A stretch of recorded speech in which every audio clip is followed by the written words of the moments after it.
A big hello to you. It is so great to see you, and I really do hope I find you well. I'm Jenny Kirk, and we're still on the road at Hornby. It's been a great time here, getting to look around, getting to get our fingers in on some great projects. And I'm actually here with Carl Hart, who very kindly invited us down, and he's given up a little bit of his time to have a chat with us about all things Hornby and model railways. So, Carl, thank you so much for having a bit of time for us to come down here and clutter up your offices. But it's been an amazing trip down. We've had a great time here, and it really is an eye opener. It's the first time I've been to Hornby. How long have you actually been here, and what's your job role at Hornby? So I'm the Hornby development manager. So I look after all of the product development for new products coming through the company for Hornby Railways.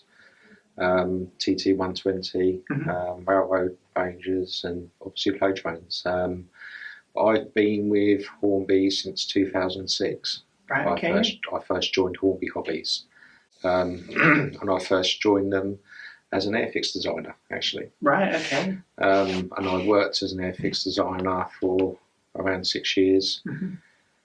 Made it quite clear I wanted to work for the Hornby Railways brand, and eventually a position came up where I could join the brand. So. And how have you found it at Hornby? Because you were you had a modelling hobby before you joined Hornby. Yeah, so right throughout my childhood, model railways was my hobby. But I got a tool making apprenticeship, so I started life as a tool maker for a company near here. And eventually moved up into product design, and then I saw like this job opening come up as a product designer for FX, and I thought, well, this is my chance to get into the company. And that's nothing taking anything away from FX. I love working for FX. I thought it was great. Really enjoyed my time there, but obviously this railway is what I wanted to be involved in. So. And have you found that having come from outside of Hornby into Hornby, has it changed your perception of the hobby? It has, because you see obviously the business side of things as well, and obviously there's decisions that you have to make with a business head on, but the hobbyist side of you is thinking, no, I really want to do this, and sometimes there's a bit of a clash, but. You try and do the right thing, obviously you want, the main thing is I want Hornby to be successful. That keeps the hobby going, and as long as the hobby keeps going, I'm sort of happy, really. So Absolutely. See, you've been here through the launching of a complete new scale range, the TT 120. How has that gone? Brilliantly. I think actually it's given Hornby a breath of fresh air, something new to work on. The market, is really positive towards it. There's very few negative comments. I mean, we've had teething problems with TT 120. There's no. I think any new product would have that. You've got to expect that. Nobody's perfect. Nobody can get everything 100% correct. And you try your best, and you learn from your mistakes. So. Yeah, and I think with the TT 120, the best thing about it is because it's effectively, certainly for the UK, it's a new scale. You're able to come without any of the historical baggage that 00 has track that's too narrow, and that's a legacy even going back to the 1930s because of motor technology and being able to fit them in. Even N gauge has compromises, but with TT 120. You're able to come at it with a clean slate. And certainly when I've looked at it, it's you wouldn't think that difference in the track gauge to make it scale would make as much of a difference as it does. But you look at it and there's something nice and substantial about it. It looks right. And I guess that's something that the modelers have really, really kind of latched onto and enjoyed. And is there a lot of new products coming through that aren't announced? So have you got a really good, strong kind of flow of new products into the future? We've got about an 8-year plan of products. And that's what we're working to at the moment. Obviously, it changes. We make adjustments. We think, actually, that people are crying out for. So it is flexible. Things can kind of jump places. A little bit. Yeah, a little bit. We try and, obviously, we make a plan, try and stick to it. But if something's quite obvious, like it's obvious, it became obvious that we really needed a small 060 type locomotive. Yeah. That's why we brought in the J50, and that wasn't originally in the plan. And we'll make small changes like that as we sort of progress. And just out of curiosity, I know a few people, I've seen comments online about the J50. So what drove the choice to that specific class of locomotive over any of the other 060 type steam locomotives? It had been successful for us in Dolo, okay, and we had the CAD data in Dolo, and it was a quick, not quick, but it was an easier. You'd already done a lot of the groundwork for it. All the research is already done as well. All the research is done. We knew what we was doing, and it was a quicker model to get to market, and it worked for us in Dolo. So that was the reasons behind it. It's not going to be the last one, but no, but there's always got to be a first. I think the market, certainly with people being quite space starved, having a small shunting style locomotive is a great thing, both for people who've got the space and the people who haven't. Yeah. And also you've been here when there's been the new frontier in technology, the HM7000 range, that has been. Certainly looking from the outside of Hornby in, HM7000 seems to have been an amazing success. Has it lived up to what expectations you had before you launched it? And how have you seen that take a hold in the market? Well, I think it's sort of exceeded it really. Honestly, it's a massive investment for a company like Hornby to undertake. Developing software and decoders is an expensive business. And absolutely. We've done it during a time where things weren't easy for us with COVID and supply shortages of ICs and things like that. Yeah. But the team involved in that whole project has done a really, really good job. I think they should be proud of what they've achieved, and I think it's got a great future. And do you see that as being the direction that the hobby needs to go in terms of making the interface of things like DCC more user-friendly, being able to add functionality in a really easy-to-use way? Is that something that could be carried over to, say, brands like Scale Electrics, say, could use something like that? Scale Electrics have got their apps they work with already, but definitely with DCC control, I think we'll all admit that DCC control is going to be complicated, especially for a new user. It can be quite daunting.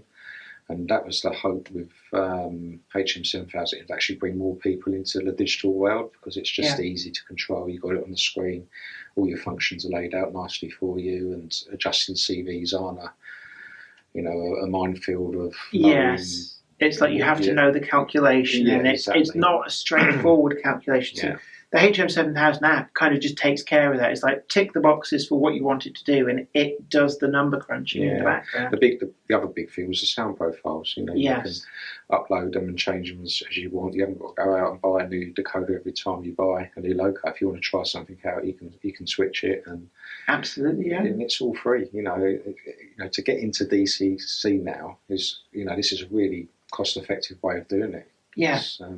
I mean, has it the demand for it been quite a surprise? I know the 8-pin decoders sold out quite quickly. The power banks have been incredibly popular. And has that been difficult to keep up with demand on them? Yeah, because we actually underestimated the 8-pin. We thought it'd all be focused towards the 21. Obviously we had stock issues as well. We're trying to do it as quickly as possible. We've hopefully got the new power banks coming through very shortly. Again, like you say, they sold really well. We just underestimated it all. And I know that one of the things which I've seen a lot of people ask about online, the users of TT120, one of their complaints has been that because the power bank was quite big, about getting a power bank that would fit into the TT120 models. Is that something? Yeah, so that's something we've fixed. We hope we've fixed now. So we've reduced the size of the power bank, and they will fit into TT models now. That was the main aim really, because you want to get these power banks into the smaller models. It's the smaller models that benefit, like the small shunters and things like that. So having a massive power bank doesn't really work. So we reduced it as much as possible, but still keeping a sensible amount of backup power available for the decoder. So. I know a lot of people have asked about sound profiles going forward, because I know you have published a list, but how flexible are you to adding other profiles that are not on that list? And will there be profiles that may not necessarily immediately be for a specific Hornby product? Or, is it... So, well, all the profiles we're working on at the moment are for Hornby products. I'm not going to deny that, but we would love it for us, for other people to be on board with us and work on sound profiles for other, competitors' models and that, because it just opens up the world of DCC to more people. We're also looking at getting it rolled out internationally, so for our international brands.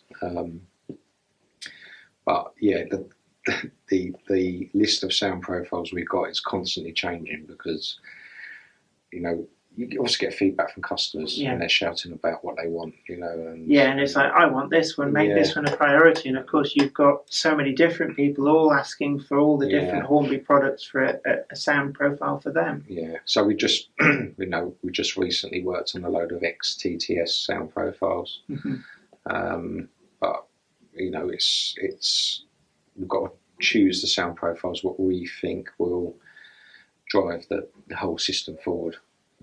To as many people as possible.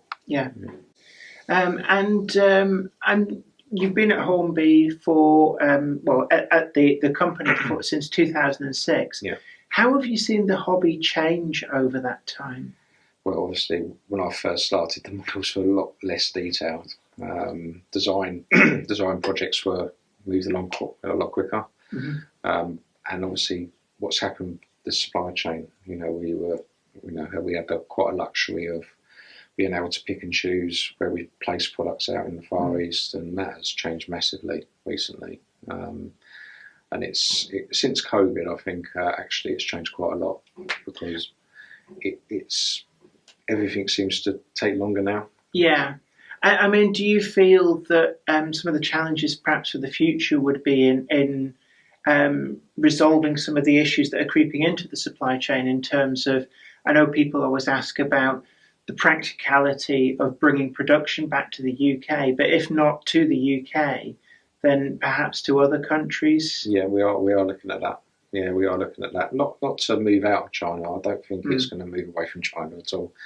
But for things like sets and lower detail products, I think we're going to look at starting that process of looking at other countries and sort of spreading our supply base. Really.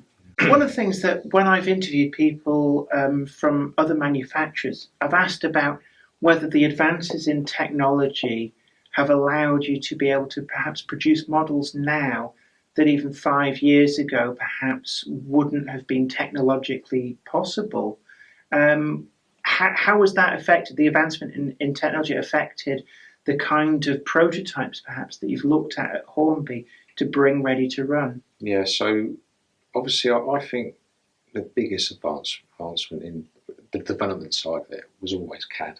When we started with CAD, before then it was all done on the drawing boards, and being able to see the whole model as a 3D assembly, that's a massive thing for a designer. You can start really pushing the boundaries of the detail and how things are moulded and things like that. But over the last few years, I think the market has really, craved for more and more detail. And I think that's been the biggest challenge for us, because you get to a point where the model becomes quite delicate to touch. Yes, yeah. And for some users, it's too much. We see this with feedback from customers. They do want the detail, but trying to build that in as a sort of productionized item is quite difficult. You're dealing with hand-built models. Sometimes you don't, a person building the model won't put as much glue on as the next model they build, and parts can fall off, and that's just the human side to it all. But I think the tooling side, I don't think it's changed a great deal in the last 10 years. It's always been there, but it's just been how far we've gone with the level of detail, really. I mean, obviously we've made advancements like the steam generator, and lighting as well, lighting functions, sound functions, and the way speakers work and things like that. But the rest of it hasn't changed much. I mean, some of the recent products, I did a review on the Class 153 in ScotRail livery, and the actual livery application on that, it's like a UV ink printing. It's almost like a glorified inkjet printer. So that's quite a new thing, UV printing, and that's actually, that is progressing, because before it was quite rough and low resolution, but there's actually machines out there now, especially from Japan, that can do quite high resolution, and it's getting close to what you can get with a Tampo printing machine. So that might actually take over at some point. I will say that it's only really worth doing UV printing if you've got like 4 colour prints you need to do. Yeah. You know, if you've just got 1 colour print on the side of a wagon or something, it's still more cost effective to do Tampo printing. But yeah, for certainly, you know, more modern image locomotives have got really complicated liveries now, so that's where UV printing, like the LNER stripe on the side of the 800, we have to UV print that. We can do it Tampo printing. So. And we hear of late, there seems to be a lot of people trying to bang the drum for doom and gloom, the end of the hobby. We've seen the Worley show at the NEC has come to an end. From inside the hobby, actually working at one of the major manufacturers in the UK, how have you seen the hobby? What is the health of the hobby like at the present time? I think in terms of the number of models sold, I think it's reduced, but it's, for us, there's so much more competition out there now. So it's spread across a lot more companies in the hobby. And I guess overall, the hobby must be very buoyant, because there's a lot of people obviously spending money with these companies, and absolutely. So less models, but of a higher quality. Yeah, and of a higher quality, and obviously, I mean, the amount of new models that are coming out now, I've never seen it this high. You know, it does seem like every other week somebody's announcing something. Yeah, but is there a danger that almost becomes like an arms race, where the focus is on brand new models, new tooling, to the detriment of maybe making more use of older toolings? You know, we sometimes see the market is swamped with brand new, never before released models. But if you want another version of a model that was, say, released 2-3 years ago, it's very difficult to get hold of that. I mean, do you see that being something that could be a problem in the hobby? Yeah, I do. Yeah, people focusing on new capex tooling, and not concentrating on the reruns basically. And what we're gonna, what we're looking at is, Hornby's always been the sort of entry point into the hobby for a lot of people, and we really want to focus on that in the coming years too. Exactly, because you've got the Playtrains brand, which is, I mean, really you're the only brand that's catering to the very young people getting into the hobby at a very young age. They want something that's durable, that's bright, that's fun. It's not about detail, it's not about prototypical accuracy. It's much more emphasis on the play value. But then you've also got the next range up, the Railroad range, where it's a simpler model. They're more rugged, they're more reliable.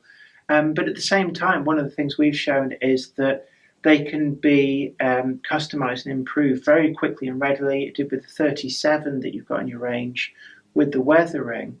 And again, that's something that other manufacturers seem to ignore, that end of the market. But at the same time, in 10, 20, 30 years' time, those new modelers are the ones that have the money in the pocket to buy the high fidelity models that keeps the market going. Is that something that Hornby is very focused on, getting the new people into the hobby? That's vitally important for us at the moment. Yeah, that is, you'll see in the coming years that Railroad's a really good range for us. People do like it. We sell. It's a very popular sort of sub brand for us. But I think we have ignored that area of development over the last few years. So you hopefully see new sets coming out, and obviously some new models at that Railroad level to sort of support people who don't want to go out and spend £300 really high detailed model as Yeah. their first model, but just as they want something they can play with really Yes. and use. Brilliant. Well, look, thank you so much for taking some time out to speak to us. And it's been really enlightening having a good chat here at Hornby with Carl Hart. Yeah. And thank you so much for inviting us No, down. It's been a massive eye-opener coming here. Yeah. And, you know, we've filmed quite a few projects. You'll be seeing some of those coming up in the coming weeks. But look, it's been great coming here. Great having a chat with you. And thank you very much. Thank you. No worries. And it's been brilliant having your company for this chat with Carl Hart. Don't forget to hit that like button, share this video and subscribe as well. Ring in the notification bell to get those new videos as and when they go up. But until next time, this is me, Jenny Kirk, saying you take great care of yourself. Happy modelling. Bye for now.